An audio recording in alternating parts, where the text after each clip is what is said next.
All I need you to do is to go onto that conveyor belt. Nothing bad will happen to you. Trust me, it will just take you to a nice calming chill room. This does not seem very chill. Why is there blood everywhere?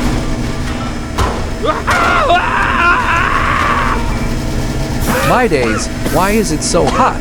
My feet are burning. I need to get out of this place.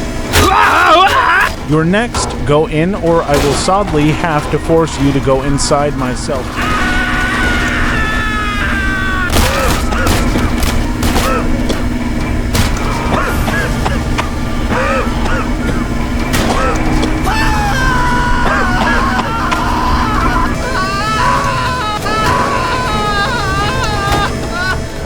Enough is enough.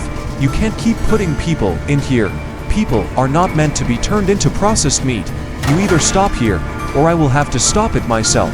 It seems you made up your mind.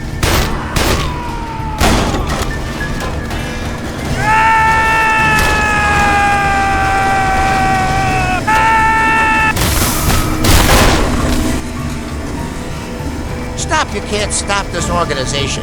You can stop us from doing this. I'm sorry, but this has to be done. Wait, what am I doing? This makes no sense. Maybe everyone is right. This is an evil... What the hell is going on here? We have had multiple complaints of noise issues, and reports of them turning humans into food. Oh no. It seems as if he shot himself. There are so many grinded humans down there. This can't be good. I have to report this to the station.